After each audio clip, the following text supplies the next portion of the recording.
Two boys from different streets, same burning light.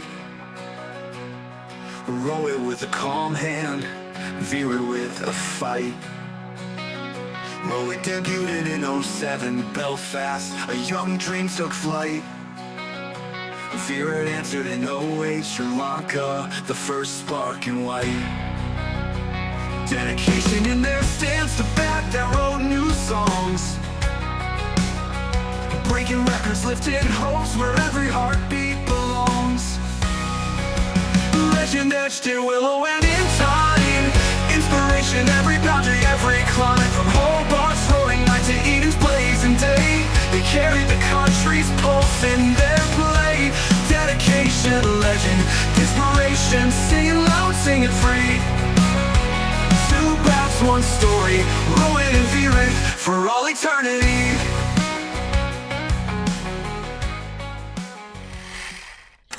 And then came the debut of Rohit Sharma in Test cricket, the final Test match series for Sachin Tendulkar. The last two Test matches of his career were the beginning of dawn of a career for Rohit Sharma. First Test match, I think in his first innings, I think in Eden Garden, he scored 177 runs. yes. First Test match 100, second Test match in Wankhede Stadium 100. Cannot be a better start for That Test was career. 111 not out. Yes. Don't care. So both of the games he started off really well. Both of the games he started off really well, and he came low down the order and he flourished. And especially it was such an emotional series for Sachin Tendulkar's retirement, because he was his last two matches of his career, but the occasion did not get to him. He maintained his composure and he just and the way he played spin, he was stepping out and hitting those sixes. It was a very He remarkable wasn't thing to looking watch. like a 40-year-old guy. Exactly. I will tell that Rohit Sharma's two innings were really great. Rohit Sharma's two innings were really great. His playing against spin was remarkable. His game against pace against spin was very much sorted. It looked like everything was okay, but because it's Sachin Because he was Tendulkar's. playing spin with so much authority that whenever he's going against the spin, he's taking the back foot, hitting it on the square side of the boundaries. Mhm. Whenever he's facing with the spin, stepping out, hitting it on the longer side of the boundaries, which show that he knows what will come one Exactly, after the other. exactly. And honestly, because we are talking about Sachin Tendulkar's last series, I would tell you why that 74 happened. Because before that, Sachin Tendulkar was actually going through a very rough patch in red ball cricket. Starting 2011, he was not having a good time. In England, he struggled. In Australia, he struggled. Mm. And then against England at home, he struggled. Against New Zealand, he struggled. So the end was very near for Sachin Tendulkar, anyways. It was looking like the end is very much near. And then that retirement announcement came, and then when he played that innings, you could see that there's a difference in purpose. I think he was relieved when he announced his retirement. The monkey was off his back. It was like the pressure is gone. Now, these last two matches of my career, I won't have to think about the next series whether I'll be picked or not. He just played with freedom, and those runs flowed in that innings. That's what that 74 run innings meant. So, yeah, coming to Rohit Sharma and Virat Kohli now. Beautiful start to the international career, especially in red ball cricket for Rohit Sharma. And then came the South Africa series where Virat Kohli again stamped his authority in South Africa. This is one place which I feel Virat Kohli liked a lot. South Africa, one of the grounds. I think he scored a beautiful 100 in Johannesburg, a centurion, if I am not wrong. I'll have to just check. In 2013 series. The ODI series I remember in 2013 South Africa, I remember for only one guy, it is Quinton de Kock, who scored 300s in all the three ODIs he played. That's a memory which I have of that ODI series. And it was Quentin Dico. I think it was his debut series, Debut, I yes, believe. it was his debut. It was his debut series, and he just went berserk in that series. Yes, I have the two test match data. Yes, Virat Kohli scored in Johannesburg, scored 119 in the first innings and 96 in the second innings in that test match. It was the first test match without Sachin Tendulkar. And in the second innings, in the second test match at Durban, 46 and 11. So it was not a bad outing for someone who is already established into test cricket and is doing really well. But for Rohit Sharma, it was the exact opposite. Rohit Sharma struggled a bit in that series. Rohit Sharma played those two test matches. Just read out the scores: 14-6 in Johannesburg, 0 and 25 at Durban. So it was not really promising, honest.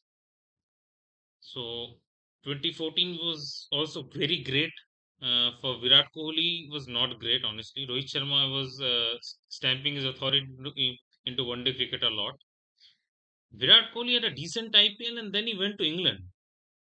So I would now like to talk about the England tour of 2014, where Virat Kohli suddenly forgot that how to counter the outside off stump problem which arose for him. Every single ball he was trying to play outside of, he just nicked it off, either to the slips or to the wicket keeper. So would you like to elaborate how this problem arose and why it happened all of a sudden? Because he was already established 3 to 5 years in international cricket. 3 years, no, 2008, six years already completed in international cricket. So why suddenly this problem arose after 6 years of international cricket for Virat Kohli, especially in red ball format? I think before that, Virat Kohli wasn't being tested quite enough in England conditions because Jamie Anderson, bowlers like Jamie Anderson wa- wasn't being faced by Virat Kohli during that time. Mm-hmm. And during before that England series, Virat Kohli had a ego boost. Like he can do anything, any corner of this world. Okay, so Mm-hmm. which I think also had an effect, or Mm-hmm. had an effect of his career during that time, Mm-hmm. which actually criticized his technique and Mm-hmm. temperament during that series, where I think he only scored 134 runs in 10 innings, Mm-hmm. an averaging of 13.4, which is quite like a down order batsman does in a series. Exactly. And why he did? Because in England conditions, these bowlers knows that whenever a player is doing great in his career, Mm-hmm. there is a common weak point which every player has. If you remember Steve Smith when he was doing great, when he won his Ashes series in his own turf, after that he went to England to repeat the same thing, but he also didn't do pretty well during that time on the first Mm-hmm. two test match. Why?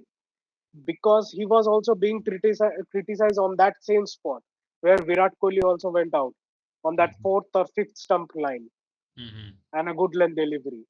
And in England conditions, you have also seen in the recent series also, whenever the ball starts swinging, England bowlers know at what length they should be going for and Mm-hmm. what line they should be going.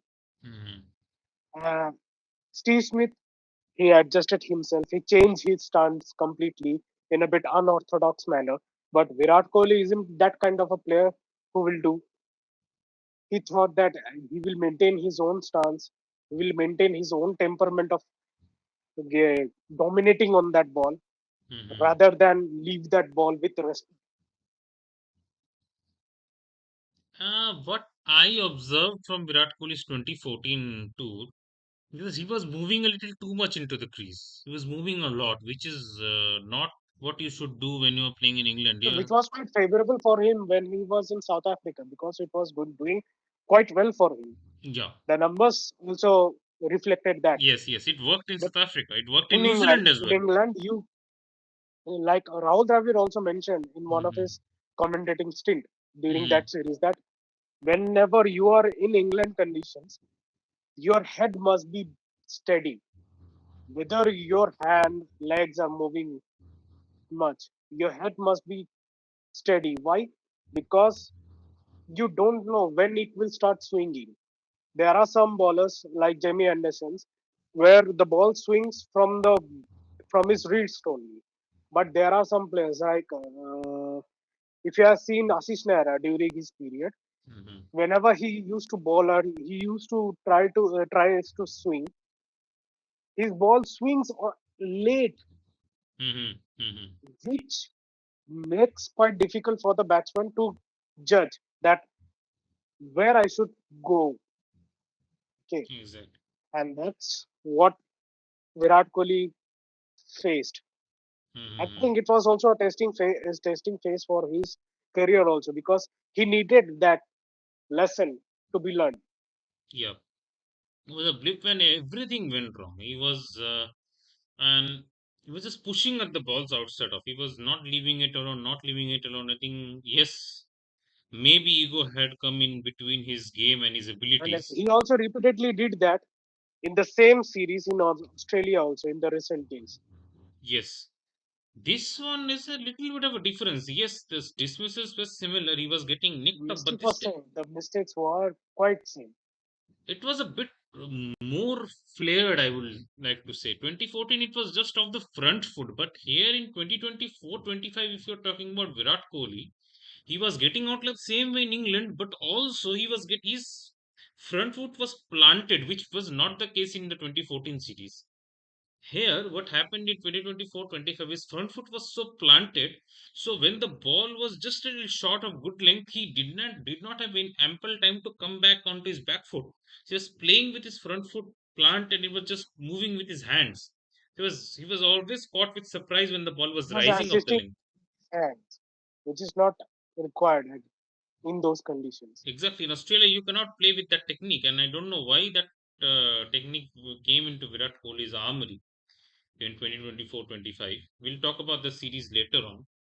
So in 2014, that blip came, and Rohit Sharma just played one test match in the 2014 series, but he was doing well in one days. That 264, the 264 has to be one of the greatest one day innings of Rohit Sharma in long, long time. He was He was very actually dropped. He was actually dropped at 34 or 35 runs, odd runs. But after that, he went berserk. and he was coming back from an injury. I remember he was coming back from a thumb injury in that series against Sri Yes, Lanka, and and with the new Adidas bat. new Adidas bat. And a funny story I remember, Duncan Fletcher was the coach at that time. And when Rohit Sharma came back after scoring 264, Duncan Fletcher was like, "You could have scored 300, buddy. 264 is too less." That was his reaction. Uh, Yes, and he was, yes, he could have done because the way he was going, Mhm. he was going after the Sri Lankan bowlers. They were hopeless. They were throwing everything they could have done from their end, but it wasn't working. Exactly, it was not working. It was not working for them. And he was just in a different zone altogether, Rohit Sharma in that series. And And still, many double centuries had come after that. Mhm. But Yes, yes, this particular one is still considered as an ODI giant series, innings of his exactly. own. And then came the 2014-2015 series, the Australia tour. The Australia tour came after that because Rohit Sharma was already doing well in ODI cricket, but in Test cricket he was already towards the downward spiral. And then came the Border Gavaskar Trophy. Virat Kohli was made the stand-in captain because MS Dhoni was having some thumb injury or something like that. He missed the first test, so that was the reason why Virat Kohli was made the stand-in captain for Adelaide. And then it was a redemption game for Virat Kohli because he was going through a tough patch. He was not dropped. Dhoni actually suddenly retired from the series after the Yes, Melbourne Test Melbourne. also. Yes, he retired after the third test. The India drew the test match and then It MS Dhoni was a retired.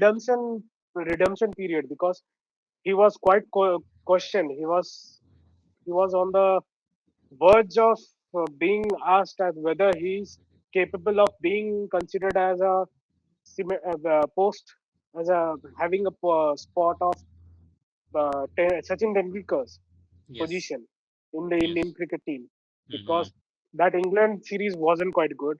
Okay, Yes. and after that he scored 4 centuries, which also includes I think two doubles. No, No, no double hundreds in that two. series. No No, no, double there hundreds. Two wasn't hundreds in any double Adelaide ended. 200s in Adelaide as a captain. Yeah, as a captain. So it was a very heartbreaking test for Virat Kohli because we came so close to winning that test match and then we fell apart.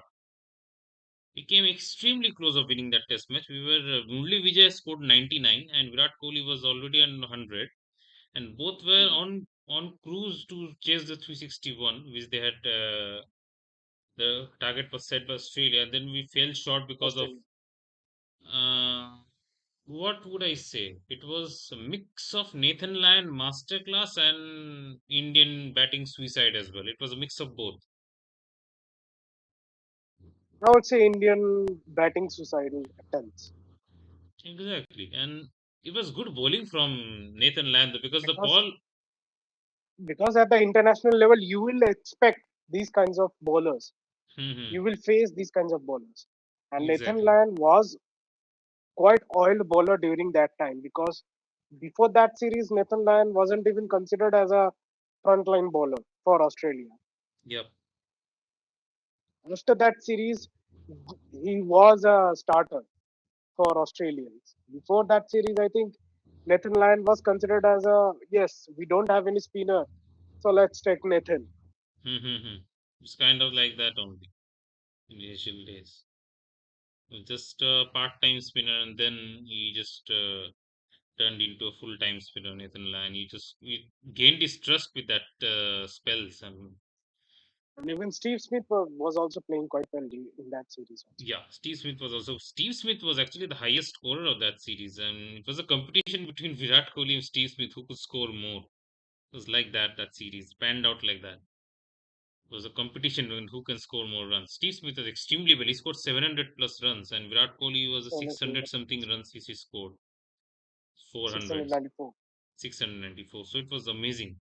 It was amazing to see these two players going head to head and playing some high level cricket out there. Rohit Sharma also played in this series but did not contribute as much as we would have expected him to do. His contributions were much less. I read out those scores against Australia in the 2015 series. In Adelaide, his scores were 43 and 6. In Gabba, Brisbane, the second test match was 32 and 0. And then he did not play in Melbourne. He played in Sydney straight away. He scored 53 and 39. Yeah. So his career was not taking off in uh, red ball cricket as well. In white ball cricket, he was already a star. In the 2015 World Cup was very good for both Virat Kohli and Rohit Sharma. Virat Kohli scored 100 against Pakistan in the 2015 World Cup. It was the first match of India. The try series before that, the try series, Rohit Sharma played well. He scored a beautiful 100 against Australia at MCG, if I remember correctly. Scored 130 odd against Australia in that one day try series. And then it was the 2015 World Cup. Rohit Sharma and Shikhar Dhawan played really well. Virat Kohli was not at his best, honestly speaking, in the 2015 World Cup. It was a huge build up, the Well, 400s. he was also quite a good knock because Hmm. he was the first player who scored a World Cup 100 against Pakistan that Hmm. 107 Hmm. at Adelaide.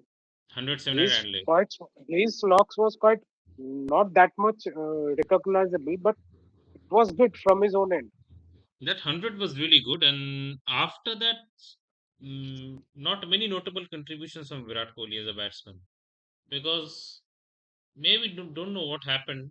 It was not really clear. Even Yeah, in the try because series, in the semi-final he scored only 1 run against yeah, Australia, against Australia won. I remember the where dismissal India lost. trying to pull Mitchell Johnson. That semi-final will haunt me for a long, long time because India didn't start off bowling well. They were not bowling well at all. But Somehow they pulled back. When Steve Smith scored the 100, they somehow pulled them back to 330 because they was looking like they will score 360, 370 or And it even was more. quite chaseable. It was quite chaseable in Adelaide. Not only chaseable, the way they started off, Rohit Sharma and Shikhar Dhawan, 79 for no loss in 12, 13 overs. And then Shikhar Dhawan throwing his wicket away. He tried to play a advanced cover drive and he was caught at deep extra cover. That was the beginning of the end. And then Virat Kohli came in and just tried to pull Mitchell Johnson and he just hiked it straight to Brad Haddin. So it was a very unfortunate dismissal. And we all know what memes were shared after that. Some horrible memes which were shared after that game. And then Rohit Sharma was cleaned up by Mitchell Johnson. It was a beautiful in swinger from Mitchell Johnson, which cleaned up Rohit Sharma as well. And then it was all done. Ajinkya Rahan and Dhoni tried their best, but it was really too much for them to continue. So 2015 World Cup ended that way for both Rohit Sharma and Virat Kohli. Still here for ODIs, and oh how we want more days to show. So raise a glass for bat and heart, for breaking records, love and pain. For Rohit and Virat, dedication's name. May the twilight last longer, may their echoes still remain.